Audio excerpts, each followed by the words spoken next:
Welcome to Sri Kalahasti, one of India's most mysterious and powerful temples.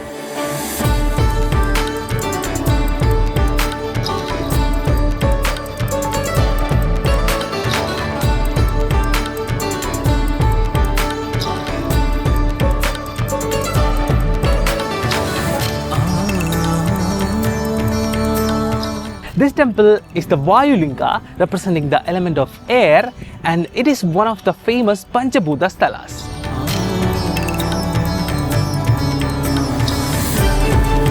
Kalahasti is truly special. The Shiva Linga here is self-manifested or swayambhu.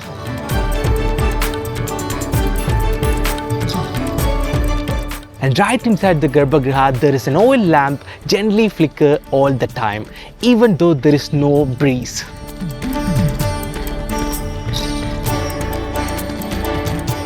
And the temple's name comes from three devoted creatures: a spider called Sri, a snake called Kala, and an elephant called Hasti. So it became Kalahasti, and they all worshipped God Shiva right here. Impressed by their devotion, God Shiva blessed this place and became a spiritual powerhouse.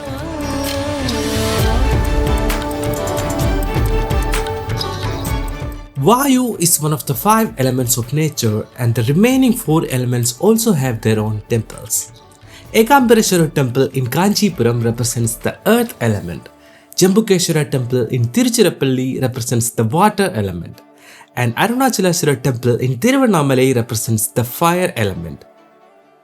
The 5th element, ether or sky, is represented by the Nataraja Temple in Chidambaram. Sri Kalahasti Temple was renovated and extended by many kings of the Chola and Vijayanagara kingdoms. You can even see the Vijayanagara kingdom's emblem inside the temple. There is a famous story behind the name of Sri Kalahasti Temple.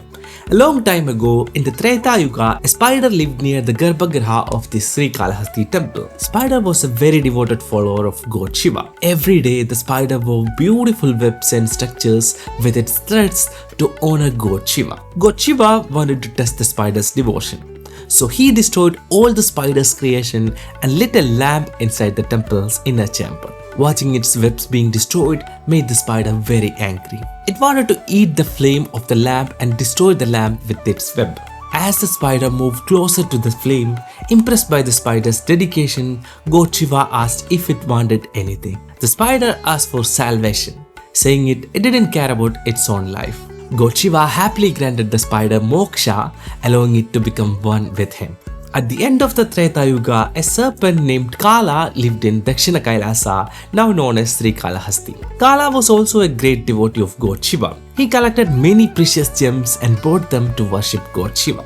At the same time, there was an elephant named Hasti, also lived in Dakshina Kailasa or Sri Kalahasti. Hasti also was a sincere devotee of God Shiva. After bathing in the Swarnamugi river, Hasti used his trunk to collect water and bathe the Shiva Linga. He also decorated the Shiva Linga with beautiful lotuses. During their worship, a problem started. Elephant Hasti was moving the precious gems that serpent Kala had collected for God Shiva. In return, Kala would remove the lotuses and leaves that Hasti had placed on the Linga to decorate it with diamonds. For a long time, they worshipped without meeting each other. One day, a fight broke out between them. Elephant Hasti tried to harm the serpent Kala. Kala crawled into the elephant's trunk, reached inside his head, and bit it many times. Elephant Hasti couldn't bear the pain and slammed its head against the Kailasagiri hill. Both Kala and Hasti died from their injuries. Suddenly, God Shiva appeared from the Linga and took their souls into himself. From then on, God Shiva was called Sri Kalahastishwara, which means God of Sri, Kala and Hasti. The main shrine's Linga shows the marks of the spider at the bottom, the elephant's tusks in the middle, and the serpent's hood at the top. And that's how the place became known as Sri Kalahasti.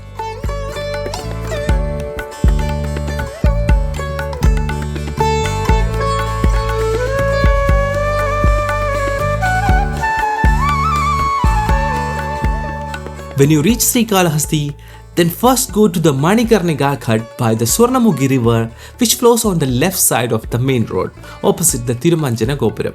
Bathing here is considered as holy as bathing in the Ganga. Since Sri Kalahasti is like Kailasam, Swarnamugi is the Ganga here. Sage Agastya brought the Ganga here from north to south. At first, his penance was blocked by God Ganapati's power underground. After he prayed to God Ganapati and with God Shiva's grace, the Ganga began flowing northward, increasing its power. After bathing, visit Padala Ganapati Temple, which was installed by Agastya Muni himself. To reach Padala Ganapati Temple, you have to enter through a small opening and go down about 30 feet of narrow steps. On the right side of the Tirumanjana Gopuram, you will find a Vigraha of Agastya Muni. Inside the temple, there is also a well called Saraswati Tirtham.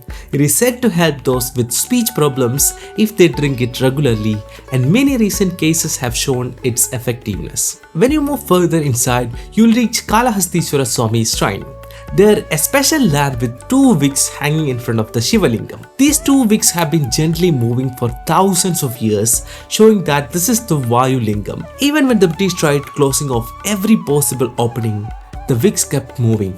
This is proof of the Lingam's divine power. Unlike most Lingams, the one here is square shaped and surrounded by a shield with 9 steps, representing the 9 planets. Because of this, the temple stays open even during eclipses, and Rahu Kedu pujas are very popular here. The goddess Jnana Prashumbhika Devi's belt is said to represent Kedu. Also, as I said earlier, the lingam itself is marked by shapes of a spider, a snake, and an elephant. Since the real lingam is always covered, there is a model outside to show you exactly how it looks. Nearby, you can receive Abhishekam water or holy water used for bathing the Shiva Lingam, which is rarely given in other Shiva temples. Behind the main shrine is the temple of goddess Jnana Prashumbhika Devi. She came here in human form and chanted the Shiva Panchakshari mantra, filling this place with extraordinary power. On the ceiling, the 12 zodiac signs are carved. Standing under them and praying to goddess is said to remove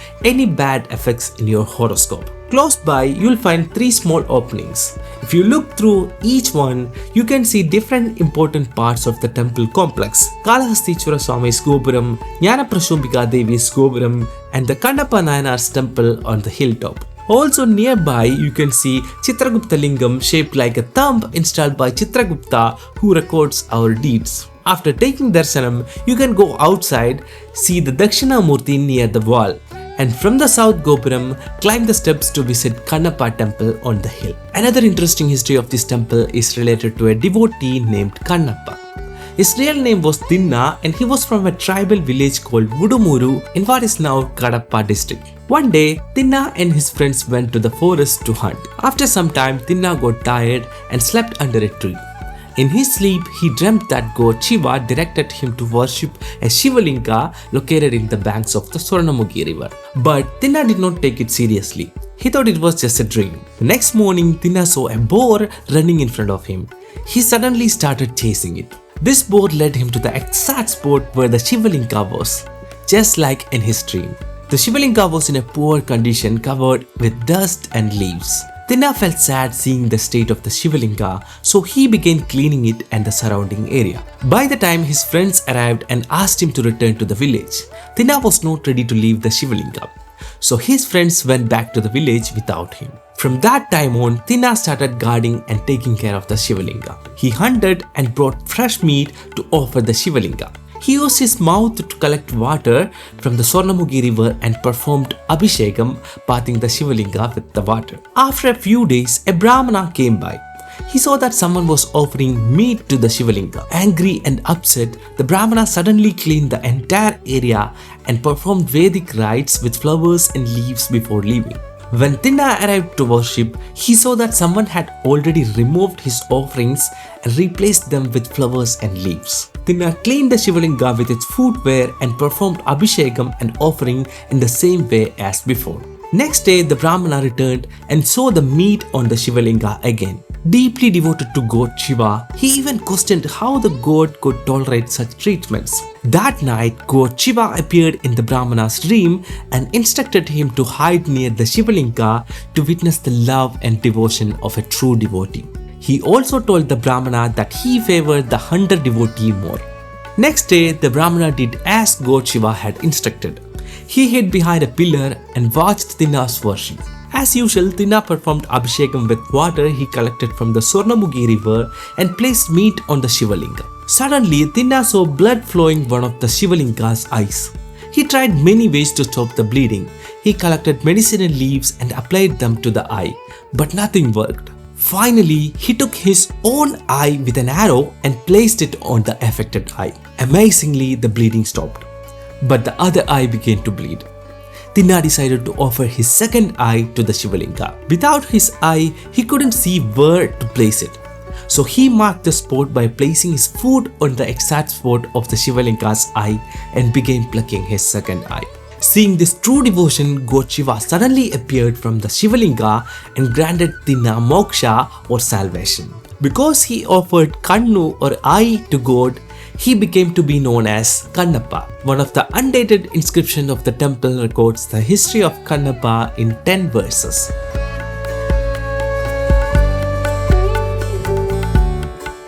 So now we are heading to the Kannappa temple. To reach it, we have to climb the hill. Near the Sri Kalahasti temple, we can see some stairs that lead us to the Kannappa temple. On the way, on our right side, there is an ancient temple dedicated to the Nagadevatas.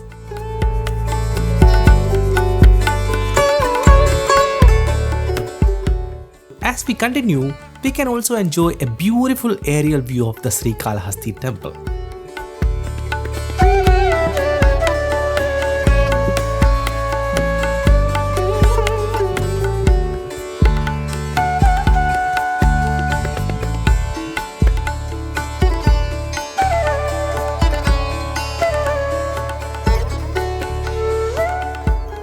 So now we have reached on top of the hill. Behind me you can see the temple dedicated to Kannappa, the great devotee of God Shiva, and nearby there are three other temples. These temples have been recently renovated.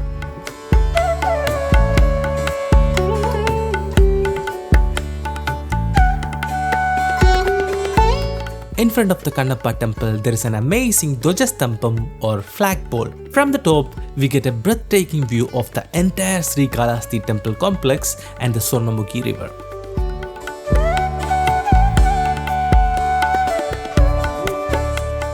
And also from here we can see the aerial view of the entire town. In distance, another hill stands tall with a beautiful temple on top, dedicated to goddess Durga. And actually on top of it, there are two amazing murtis of God Shiva and goddess Parvati.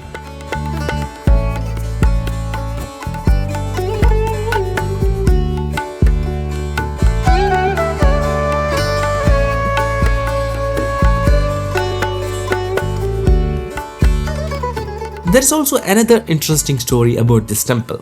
A long time ago in the Pandya kingdom, there lived a poet and scholar named Nakkirar. He was very proud of his knowledge and insulted other poets and scholars. One day, God Shiva decided to test him. Without showing his true form, God Shiva wrote a poem about goddess Parvati's hair and presented it to Nakkirar. Since God Shiva is goddess Parvati's husband, only he could truly describe her hair. But Nakkirar insisted the poem was wrong. They argued for a long time. Finally, God Shiva revealed his true form by showing his third eye and asked, "Do you recognize me?" Even then Nakkirar refused. Angered by Nakkirar's pride, God Shiva cursed him with leprosy or kushta.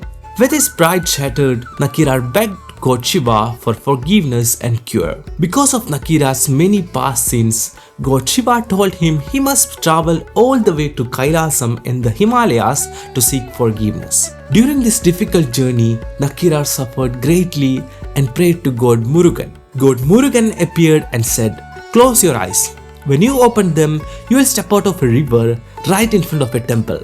That temple is also Kailasam." Nakkirar did as told. When he opened his eyes, he found himself emerging from the Swarnamukhi river facing a God Shiva temple. He entered and prayed to God Shiva, and his leprosy was instantly cured.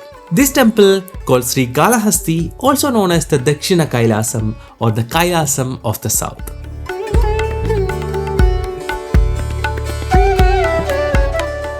While exploring, I noticed something unusual. The main temple's Gopuram, called Raja Gopuram, is located a bit far from the main temple. Near the main entrance or gate number 1, there is a Goshala known as Sapta Gokulam where visitors can touch and feed cows and bulls. I spent some lovely time there too.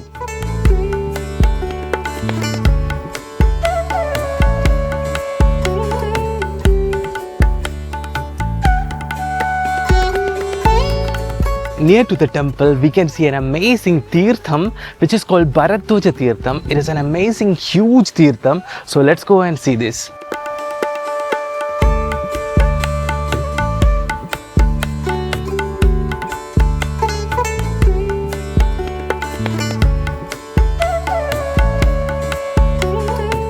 In front of the Tirtham, we can see an amazing Murti of God Ganesha and Mushika, his Vahana.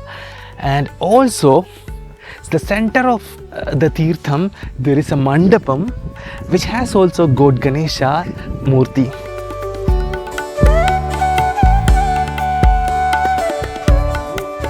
Bharadwaja, according to his guru Romansa Maharshi, instructed to build this amazing Tirtham. And this Tirtham is situated south side of the Sri Kalahasti temple. The entire area is very peaceful.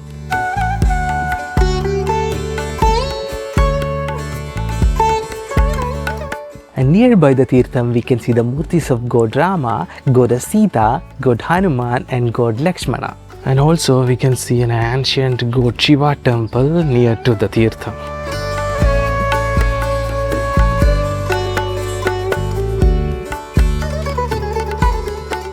In front of the temple, there is a massive tree under which several amazing vigrahas of Nagadevas are placed.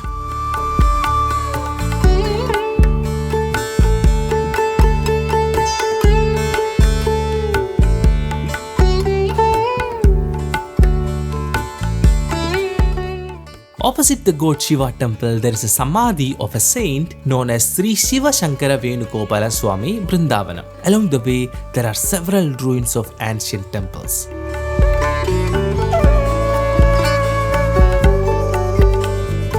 We can also spot a beautiful vigraha of Nandi Bhagwan on the path. Here too, we can find another Goshala, which is much larger than the one near the temple entrance. Next to it, there is a small mandapa which houses a vigraha of God Krishna. Here also we can see pillars of ancient temples, also ancient murtis as well under this tree.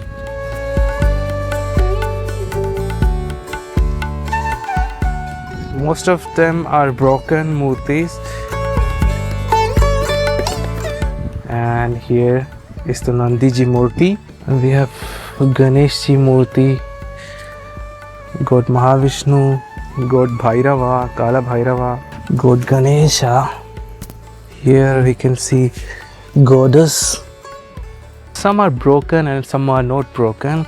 I don't know why they kept it here. Here we can see God Vishnu and Lingodbhava Murti of God Shiva. And next to it we can see another Nandiji Murti. Around us we can see lots of pillars of ancient temples.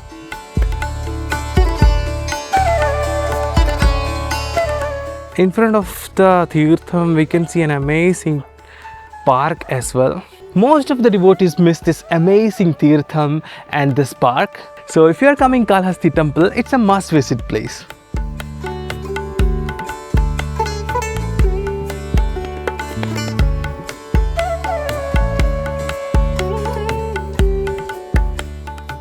From top of the Kannappa Nayanar temple, we have seen an amazing temple far from here.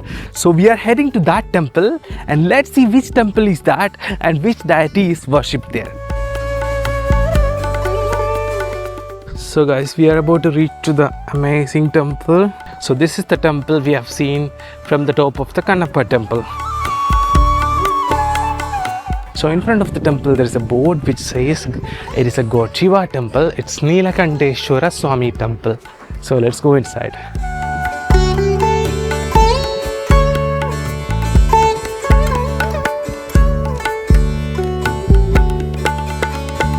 Inside the temple, the atmosphere is very peaceful and filled with positive vibes. It was almost empty with no rush at all.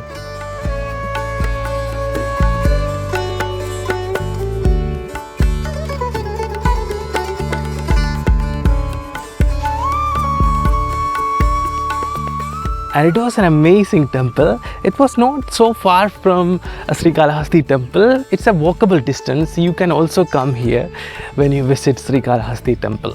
There are multiple ways to reach Sri Kalahasti. Sri Kalahasti Temple is located in the town of Sri Kalahasti in the Chittoor district of Andhra Pradesh, about 36 kilometers from Tirupati. Frequent buses run between Tirupati and Sri Kalahasti. Nearest airport is Tirupati Airport, which is about 26 kilometers away from Sri Kalahasti. You can hire a taxi or a bus from the airport to reach Sri Kalahasti. Nearest railway stations are Sri Kalahasti Railway Station about 2 kilometers from the temple and Renigunda Railway Station about 25 kilometers away. But Sri Kalahasti Railway Station is not a major railway station, so only a few trains stop here. If you are coming from a distant place, I recommend booking your tickets to Renigunda Railway Station instead. So guys, hope you all enjoyed this small vlog. See you in another episode. Until then, bye. Jai Shiva Shakti.